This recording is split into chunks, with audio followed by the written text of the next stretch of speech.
কচুর শাক রান্না ইলিশ মাছ দিয়ে। প্রথমে পেঁয়াজ, কাঁচামরিচ আর রসুন, লবণ দিয়ে শাকটা সিদ্ধ করে নিচ্ছি। শাকটা সিদ্ধ হয়ে গেছে। এবার আমি শাকটা নামিয়ে শাকটা বাগার দেওয়ার জন্য প্রস্তুতি নিচ্ছি।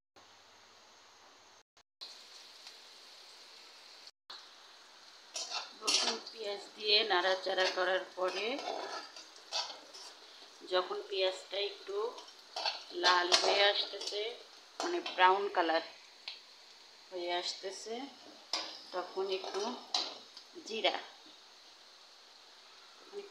এর মধ্যে দিয়ে দিলাম। এই শাক রান্না মুখের মধ্যে একটু জিরা করলে খাইতে অনেক মজা লাগে।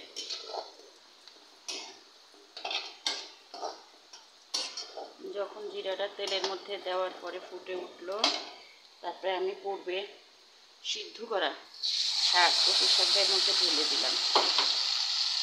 ঢেলে দিয়ে ভুনতে থাকি।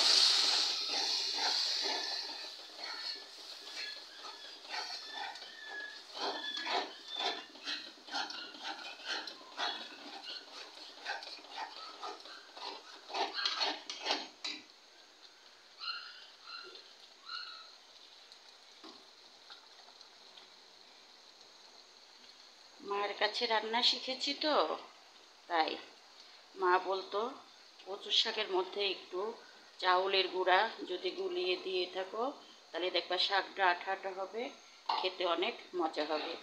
তাই একটু চাউলের গুঁড়া পানি দিয়ে গুলাইয়ে দিয়ে দিলাম। দেখেন শাকটা আস্তে আস্তে আঠা আঠা হয়ে আসছে। দেখেন শাকটা এখন আঠা আঠা হয়ে গেছে এবং শাক রান্নাটা প্রায় শেষ।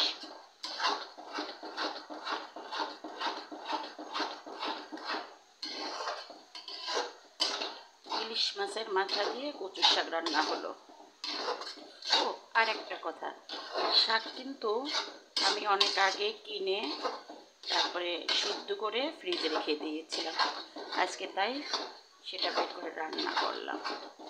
বৃষ্টির দিন একটু শুকনো শুকনো খাবার খেতে ভালো লাগে, এই জন্য শাকটা রান্না করলাম। আল্লাহ হাফেজ।